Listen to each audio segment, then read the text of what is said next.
you talk to some people about management of the Yankee Woodlot, they seem to feel that the return on their work and investment takes too long. And that may be true if you start with a young forest. The real returns are long-term, but there are real returns and satisfaction that can be realized here and now. We've discussed these activities in previous programs. For those of you who would like to try some special management techniques, there are two uses which have a certain appeal: Christmas trees and maple syrup. Each has an obvious annual return. What may appear to the casual observer as a limited seasonal use of the woodlot is in reality the result of an intensive year-round management plan and many hours of hard work. Jim LaCase, Bob Rochester, and Dwight Newman are all successful Christmas tree growers, and they shared some thoughts with us about this special use of the Yankee Woodlot. Well, Christmas tree culture is a very, very intensive culture. It's extremely labor-intensive. It doesn't lend itself to absentee ownership very well, because even though it may be a small operation and it may only take part of the person's time, part of the year, the work needs to be done when it needs to be done. There's no putting it off. And that's one of the beauties of it, probably. There's no advantage in size. That is, a big grower will never be able to produce trees appreciably cheaper than a small grower, and I think that's one of the benefits we have here in Maine, where we've got relatively small parcels. Some people think that they can grow Christmas trees by just sticking a tree in the ground and coming back 8 years and have something ready to go in the living room. Is that true? Well, we've seen it tried, and it never works. You end up with a product, perhaps, a small percentage of what you planted will be there 10 years from now, but you don't end up with any quality. You may end up with a few trees you can sell, but it just doesn't work.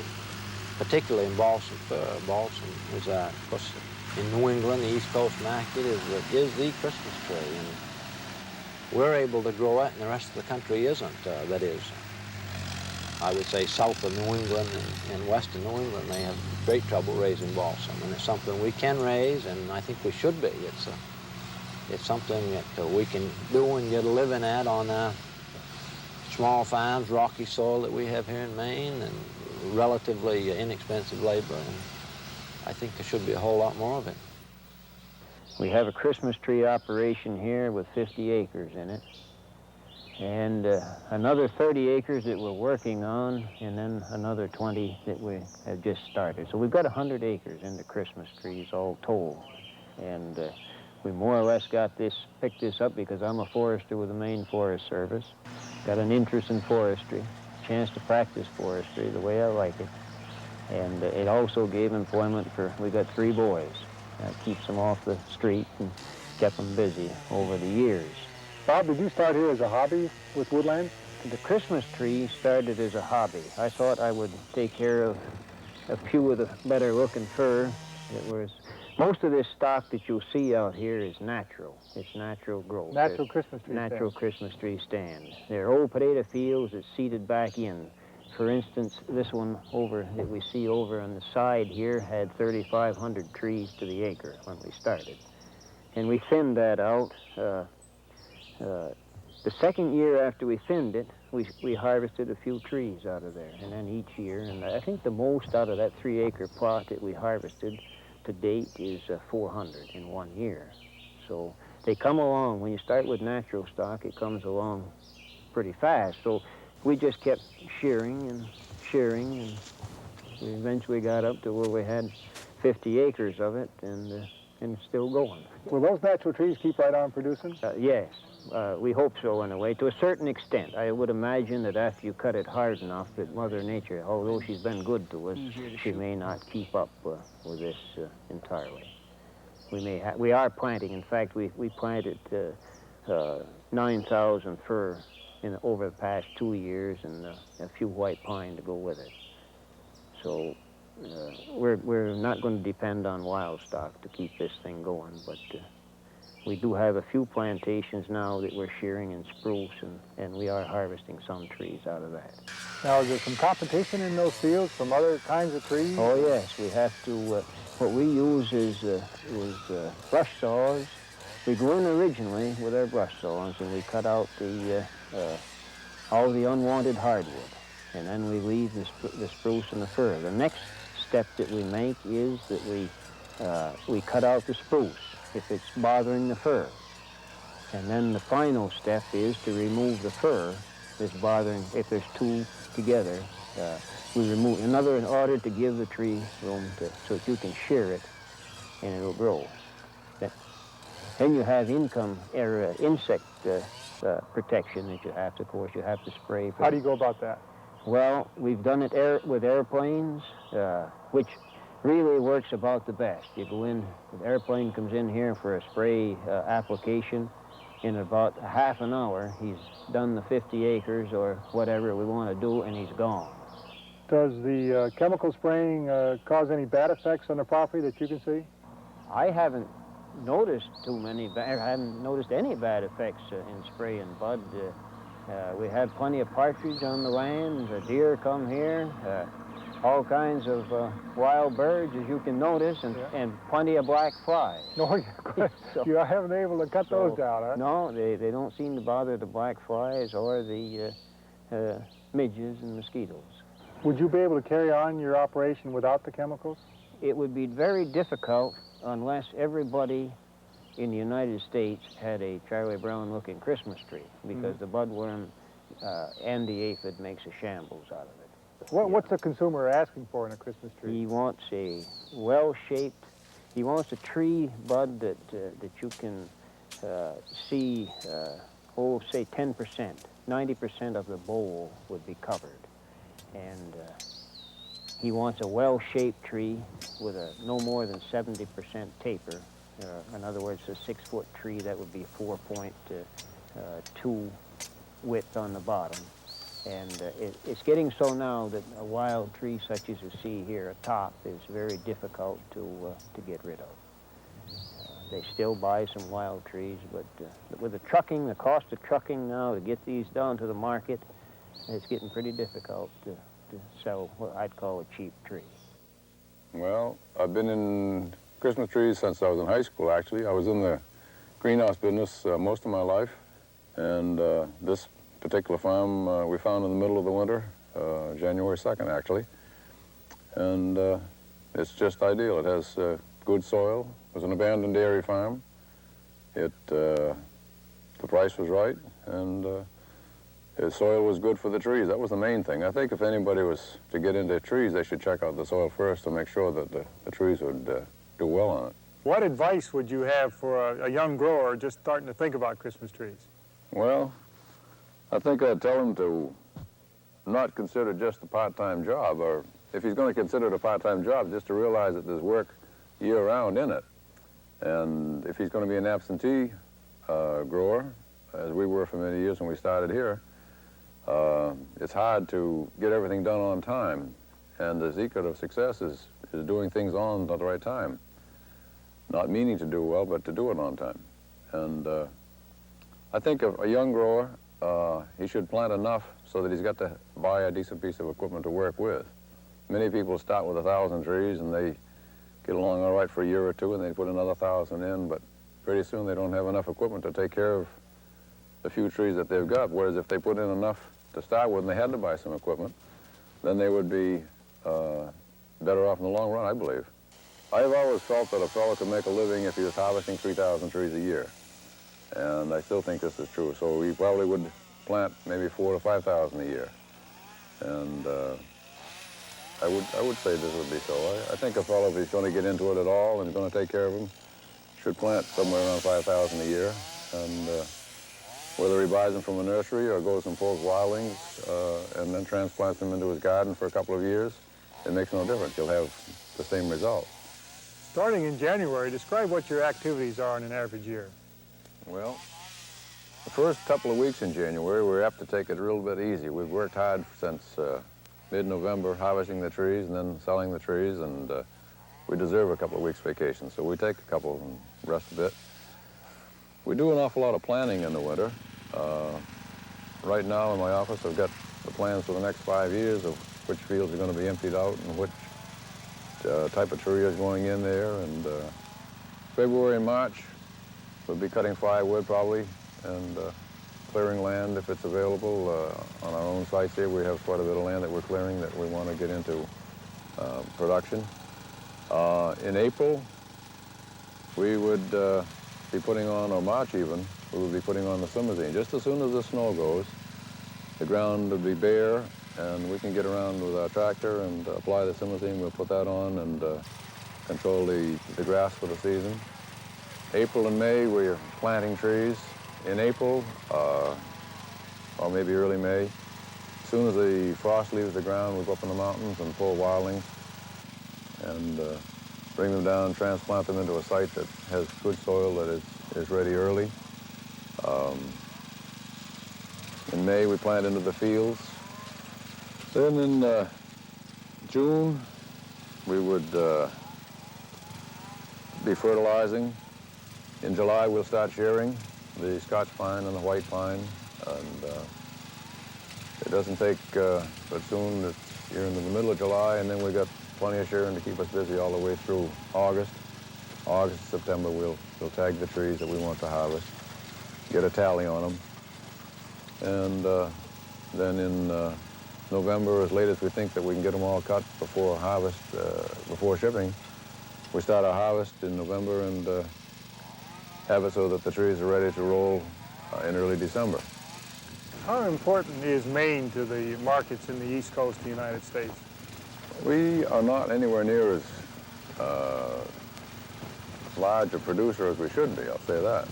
We produce about $1 million or a little over $1 million worth of Christmas trees a year, where in the wreath industry, they put in almost $3 million worth of wreaths on the market.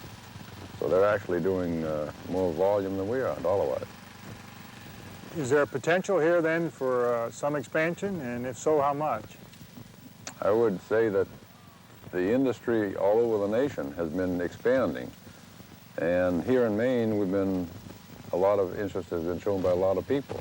But I would think there was a real, very sound investment, well worth going into as a Christmas tree business. I think that it is one that I would not hesitate to go into again. And the fact is, I've got my daughter and my son-in-law coming in with us. And I wouldn't encourage them if I didn't think it was a sound long-term investment. I think that we could multiply our yield out of Maine here by 50 or 100 times and still not hurt the market. For a long while there, it looked like the plastic tree, the artificial tree, was going to take over a major part of the market. What's happening right now? Well, because of that influx of the artificial tree, it made a lot of growers stop planting. And when they stop planting, 10 years later, there's a shortage of trees on the market, which is the case right now. And for the past 3 or 4 years, we've seen a lot of interested people getting into Christmas trees. So whether we're going to reverse and come back in with a glutted market in maybe 6 or 8 years, nobody can tell for sure, but it's an interesting business, and as long as we make a living out of it, that's all I really look for. We enjoy it out here. It's good, healthy work, and it's just a pleasure to come out every day and do something with the trees. Production of maple syrup offers the Yankee Woodlot owner another option for a special use. It, like Christmas trees, is a year-round management activity. John Steves and Chester Basford are two successful maple syrup producers with whom we spoke about this special use of the woodlot. John Steves' operation is family-run, with all the family members taking part in the annual spring harvest. He utilizes plastic tubing for collection of the sap, one of the major changes which has occurred over the years as many producers have stopped gathering sap by hand with buckets for this less backbreaking method of collection. I talked with Dr. Steves as we walked through his woodlot. What kind of percentage difference have you got between taps and on spiles and taps on tubing? Oh, I have about 70% on tubing, and the remainder are buckets or short collecting lines. Right. You're working towards the idea, I would imagine, to go all on tubing? Yes. Yeah. Well, basically, anything that can go on tubing I'd like to have because of labor involved, and also the cleanliness of the sap, which you get from the tubing. There's no bugs or bark or snow in it, and it's fresh. Right.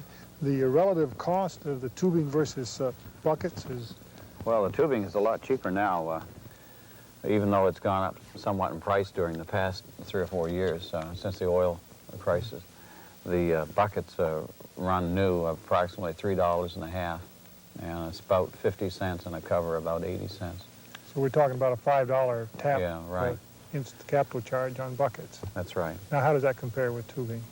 Tubing costs about 5 to 6 cents a foot, and if his maples, if he has a fairly good stand of maple, anywhere from 10 to 25 feet apart, he can use tubing cheaper than he can use buckets.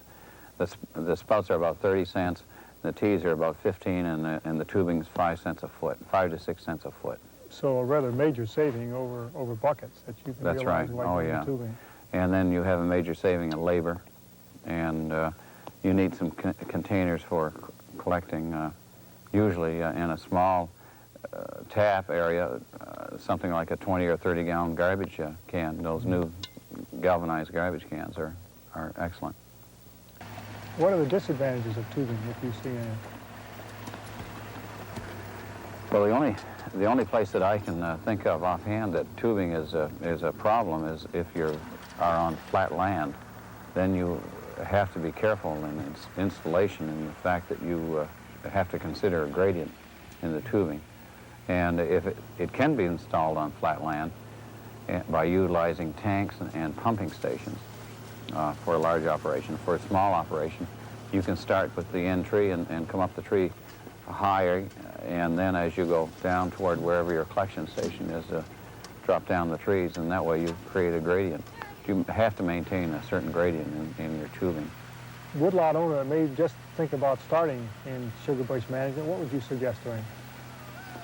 Well, I think if it depends on the size of his stand. If he has a stand of 30 or so maples, or if he has a stand of several hundred or several thousand, of course this would vary, and I think that it would be to his advantage to talk to the forestry people in the state, number one, to talk to other producers in his area, and thirdly, to go to other areas, out of state even, and to see what's happening there. Let's say he just has 30 trees. How would he start? 30 trees? Probably buy a small pan, either from Grimm or one of the other manufacturers, Small Brothers or Leader, and go into the backyard or in the sugar bush, cinder blocks, and put the pan on it, level, start boiling, cap his trees. Interest his children in the whole affair. Make it a family operation. Yeah, right. How does your family look at this operation? Well, I think the family all enjoy it. They feel that it's now a job for us. Actually, it used to be a vocation, but now it's actually a project that we anticipate every year and that we work for during the year. I mean, we harvest 100 cord of wood, and the family, my 4 oldest children are now in their 20s or early 20s. They put that 100 cord of wood in. Most of them are in college, and they come back from Kansas or wherever to help do that. And as a matter of fact, they like to come back here, and if they have a break in the school terms, to sugar. They think it's great. I noticed some of the family here today, family relations and all. It's pretty Yes. much a family project through and through. Well, that's right. Yes, right. The older generation, and then we have also visitors that come frequently, the same repeaters, and they are also like it. Certainly from the characteristics here, it looks like this area's got a Right. brilliant future in terms of, excellent future in terms of sugar bush management. You can harvest some of your trees for your fuel wood and still have the remaining trees grow larger and produce more sap. Right. Basically, what we have done in the past, for the past 6 years, is really we've been cutting out and thinning out amongst the trees that are diseased or broken, and other types of trees amongst the maple that are influencing the growth of the maple. So clearly your management is saying you keep the good ones and get rid of the poor ones. That's right, yeah. It's that simple. Yes, that's correct. Unless there are trees that are close together and that sort of thing, then you have to make a decision on those. Evaporation is the basic principle involved in the production of maple syrup and is carried out in a large stainless steel pan with various compartments and controls. The sap which flows to the sugar house is held in large tanks outside in the cool air to prevent spoilage. Sap tends to sour much like milk if kept under the wrong conditions. Flowing from the storage tank, the sap enters the evaporator at the upper end through a control valve, which maintains a constant level and supply of fresh sap to the evaporator. As the sap is heated, the water is released as steam. Some 40 gallons of water vapor will be boiled off for each gallon of finished syrup. The evaporator is generally heated in two ways. Dr. Steves uses wood, cut and stored during the summer for use at this time. Chester Bassford utilizes an oil-fired evaporator, and I talked to him about its operation and the grading of maple syrup. Right now I'm burning 14 gallons an hour. You burn 14 gallons an hour. 6 gallons in, 8 gallons in that burner and 6 gallons in this burner in back. See, I got another one on the other end here. How many gallons of fuel oil does it take to make a gallon of syrup? Well, that all depends on the sugar content, but the average, they say a good efficient rig will take about 3 gallons of oil to make a gallon of syrup. And I find that holds true. Of course, I run a little over that because I use heat water up in this end of the season and to wash my equipment up, and I also use it at the beginning of the season to wash the evaporator up. Right now, the steam we see coming off is boiling, the moisture boiling off of the sap. Yeah. How much moisture boils away to give you a gallon of syrup? Well, the standard they set in Vermont is approximately 39 gallons of vapor going up there, water in other words, to every gallon of syrup you make. And then again, that depends on the sugar content of the sap. And that will vary from 2% up to, I've had it go as high as 6%, but not very much. And at 4.5%, I take syrup off this so fast I can't filter it with my filter. How many grades of syrup are there? There's actually 4. Grade A light amber, grade A medium amber, and grade A dark amber. And anything lower than that, the federal government says you've got to put it up in, well, it's got to be processed syrup. That is, they use it for flavoring, making candy or stuff like that with it. Now, how is the grade determined? Well, it's mainly by the color and flavor. As the season goes along, the syrup gets darker due to the fact that it picks up stuff so that the leaves can grow. And that's what they call body sap. When the leaves begin to swell, the texture of the syrup changes. And maple syrup sugar isn't like white sugar. It's what they call an invert sugar. And certain types of it is that invert changes as the season goes. And therefore, some syrup, it's almost impossible to make a good grade of candy with it because the condition of the syrup has changed. How long have you been at maple sugar in, Chester? Well, approximately 35 years when I started in a rough way with a flat pan outdoors. How did you happen to get started? What made you want to try Well, I worked inside of a paper mill where there was lots of steam and foul air and everything, and it felt nice to get out in the spring and when the sun was beginning to get warm and the air was much better. What kind of equipment did you have when you started? Well, I started in with a flat pan outdoors like most people had made and do. There was nobody in my neighborhood that made syrup. Yet there was a man that made it years ago when I was about 10, 12 years old, and I used to have to walk about 5 miles to watch him boil. And he tapped about 700 trees, and he had the first evaporator they ever saw, but it was just nothing but a flat pan type of evaporator with a maze in it. And it was made down in Peterborough, New Hampshire, and that's the only one I ever saw of that type. Okay. Well, lots of people seem to think it harms a maple tree to tap it. But a good, vigorous maple tree grows, of course, naturally from the outside, which all trees do. Here's a good example of it right here. This tree shows no evidence, this piece of wood shows no evidence of ever being tapped. Yet it has been tapped 7 times. See? What happened, that was a tree that was in my sugar bush that had been tapped before I ever tapped them. And we had, one fall, we had a heavy rain and a strong wind, and it blew the tree over. In the process of sawing it up for firewood, I found that this piece of wood, and also several others.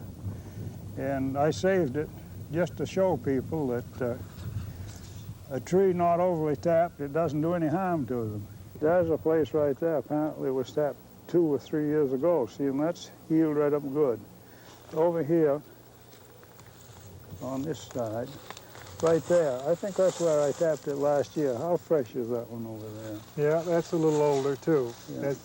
One of these is 2 years ago, and probably one of them is 1 year ago from the looks of those taps. Yeah, now this is a good vigorous tree, and it's good and healthy, and tapping apparently don't hurt it. Now people, when they finish tapping, they got to take that spile out of the tree. Yes. Don't You pull it leave out in in the there. natural process of healing, it will heal right over, and in no time at all. Like that tap there. Now that, in another year or two, you won't even know that's been tapped there. I'm often approached by people that don't know anything about making syrup, says, well, do you plug the holes every year? I say definitely not. To plug a hole in a tree with a foreign piece of wood would be just like reaching down on the ground and rubbing dirt and a cut on your hand. You're only introducing infection into the tree, and it would kill it eventually. That's our program on special uses of the woodlot. Hopefully, we've given you some new insights into these products and sparked your interest in some special possibilities for your woodlot. We'll see you next time in the Yankee Woodlot.